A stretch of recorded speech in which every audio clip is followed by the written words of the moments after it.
Komisyon hala belki sürecin hukuki siyasal zeminini yaratmak için adım atmış değil, dinlemelerle devam ediyor çalışmaları. Bu konuda da eleştiriler var aslında, sizlerin de demin paylaştığımız açıklamanıza da geleceğiz. Meclis Başkanı dahi en son elimizi çabuk tutmalıyız uyarısında bulunmuştu. Neden gecikiliyor ya da gecikiliyor mu? Komisyon hangi konularda yasal değişiklik önerilerinde bulunacak ve bunları ne zaman yapacak? 1 Ekim'de meclis açılıyor.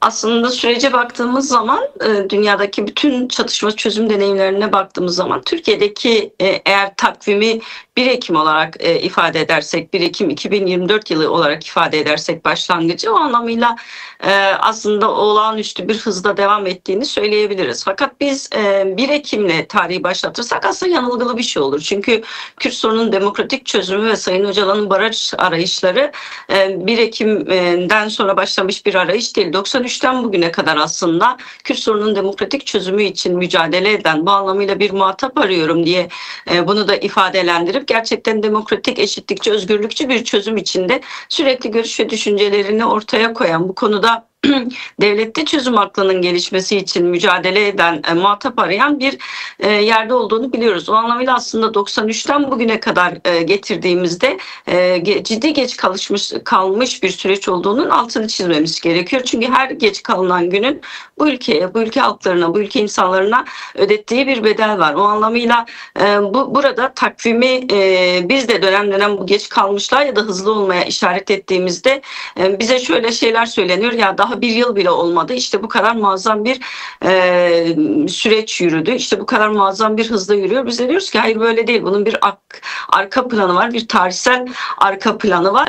Şimdi o anlamıyla çok geniş bir tarihsel arka plan olduğunu ifade etmemiz gerekiyor ve bu arka planı düşünerek aslında zamana karşı yarıştığımızı ve elimizi hızlı tutmamız gerektiğini ifade ediyoruz. O anlamıyla burada komisyon belki çok yeni kuruldu 5 Ağustos'ta, fakat sürecin ihtiyaçları, Orta Doğu'daki gelişmeler, bölgedeki gelişmeler, tarihsel barışı yapmak için elimizi hızlandırmamız, elimizi çabuk tutmamız gerektiğini hepimize söylüyor. O anlamıyla burada bir hıza ihtiyaç olduğunu, bir hızla adım atma ihtiyacı olduğunu ifade etmemiz gerekiyor. Şimdi halihazırda komisyon aslında baştan da hep söyledik, 2 temel amacı var. Birincisi gerçekten sürecin toplumsallaşmasını ve toplumsal meşruiyetin artmasını sağlamak. İkincisi de sürecin ihtiyacı olan yasal düzenlemelerin çerçevesinde konuşmak ve bir siyasal meşruiyet, yani toplumsal meşruiyetle beraber bir siyasal meşruiyet kazandırmak amacıydı. Bu anlamıyla ilk 2 amacın hasıl olduğunu düşünüyoruz. Yani dinlemelerle aslında barışın toplumsallaşması,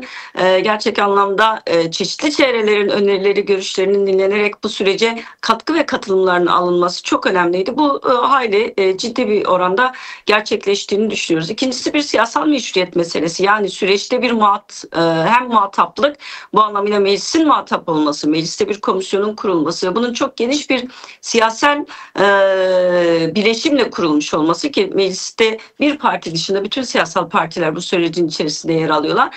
Bunun da çok önemli olduğunu düşünüyoruz. Şimdi asıl önemli olan sürecin ihtiyaç duyduğu yasal düzenlemeleri yapma başlığını konuşmaya geçmek gerekiyor. Yani geçiş süreci yasası denilen, Sayın Öcalan'ın ara dönem yasaları olarak ifade ettiği ve ikinci aşama diye, yani hukuksal aşama olarak da Sayın Öcalan'ın tarif ettiği aşamaya hızla geçilmesi gerekiyor ki süreç bundan sonra da gerçek anlamda ilerleyebilsin, derinleşebilsin ve kalıcı çözüm açısından da daha hızlı adımlar atılabilsin diye. O anlamıyla bizim de açıklamamızın aslında en temel başlıklarını biraz bu ikinci aşamanın ihtiyaçları, gereklilikleri olarak ifade ettiğimizi söyleyelim.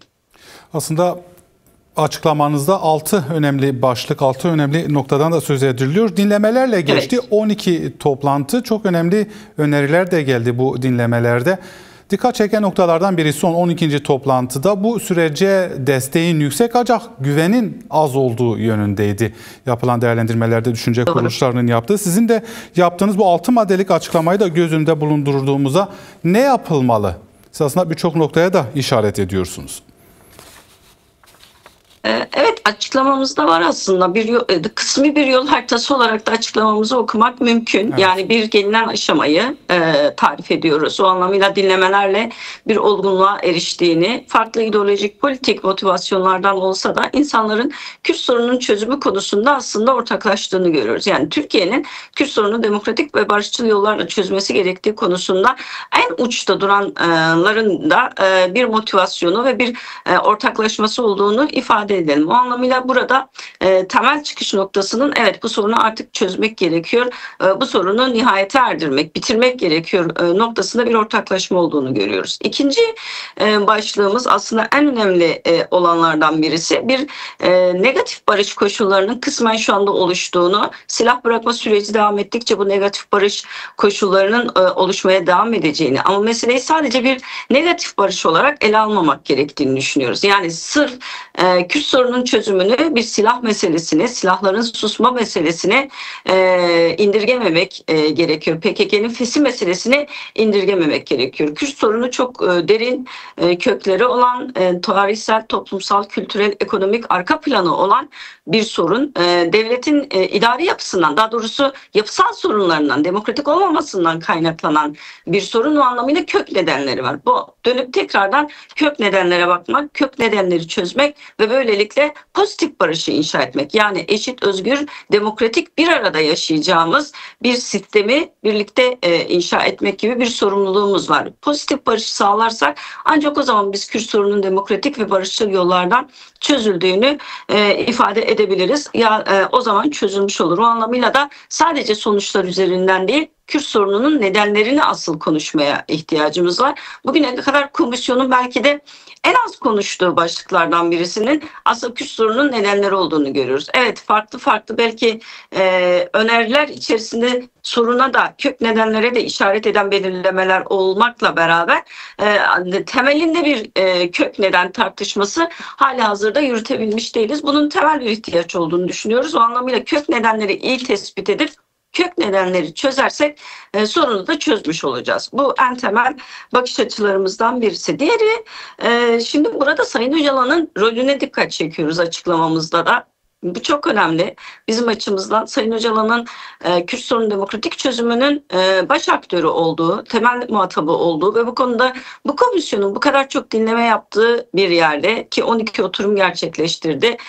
İlk oturum hariç 11'inde dinlemeler oldu. Bütün bu oturumların içerisinde halihazırda Sayın Öcalan'ı dinlememenin kendisi çok büyük bir eksiklik. Bunun altını çizelim. O anlamıyla İlk elden yapılması gerekenlerden birisi de gerçekten sorunun muhatabı olan, sürecin baş aktörü olan Sayın Öcalan'ın görüş, düşünce ve önerilerini dinlemek ve onu ziyaret ederek onunla bir tartışma yürütmek, komisyonun onunla bir görüş alışverişinde bulunması, Kürt sorunun demokratik çözümü ve komisyonun yapabileceklerine dair bir görüş alışverişinde bulunması gerektiğinin özel olarak altını çizmemiz gerekiyor. Tabii buradaki en temel mesele bu yasal düzenlemeler başlığı. Burada da çeşitli tartışmalar var ama komisyon halihazırda bu tartışmayı da yürütebilmiş değil. Bu da büyük eksiklik. Yani çok ciddi bir öneri seti açığa çıktı. Hem geçmiş dönem meclis başkanlarının sözlerinde onların dinlenmesi sırasında hem barış çatışma çözümü çalışan akademisyenler hem düşünce kuruluşları dinlendiğinde hem barış anneleri, cumartesi anneleri dinlendiğinde, insan hakları örgütleri dinlendiğinde aslında temelde çok ciddi öneriler çıktığını görüyoruz. O anlamıyla komisyon hiçbir şey yapmasa, kendisi özgün bir tartışma yürütmese bile sadece dinlemelerden süzdüğü başlıkta çözümde ciddi bir yol haritası oluşturuyor.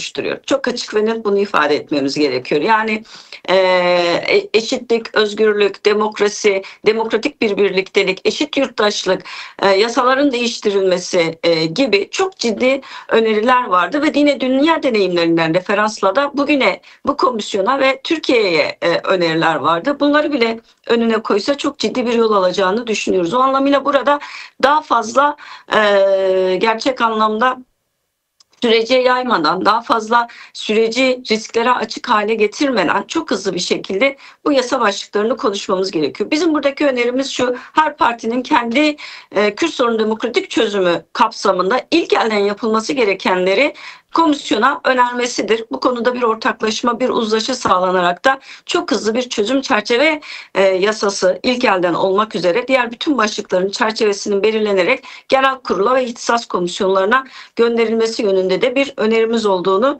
ifade edelim. Tabi burada en temel şeylerden birisi, biliyorsunuz Avrupa Konseyi'nin 2014'ten beri aldığı, aslında Avrupa İnsan Hakları Mahkemesi'nin Sayın Öcalan'a dair, umut hakkına dair bir karar var. Sadece Sayın Öcalan'a değil, diğer aslında ağırlaştırılmış müebbet hapislere yönelik de kararı var. Şimdi Türkiye çok uzun süredir bu konuda bir sessizliğe gömülmüş durumda. Normalde Avrupa İnsan Hakları Sözleşmesi'ne taraf olan bir ülke, Avrupa İnsan Hakları Mahkemesi'nin kararlarını tanıyan bir ülke.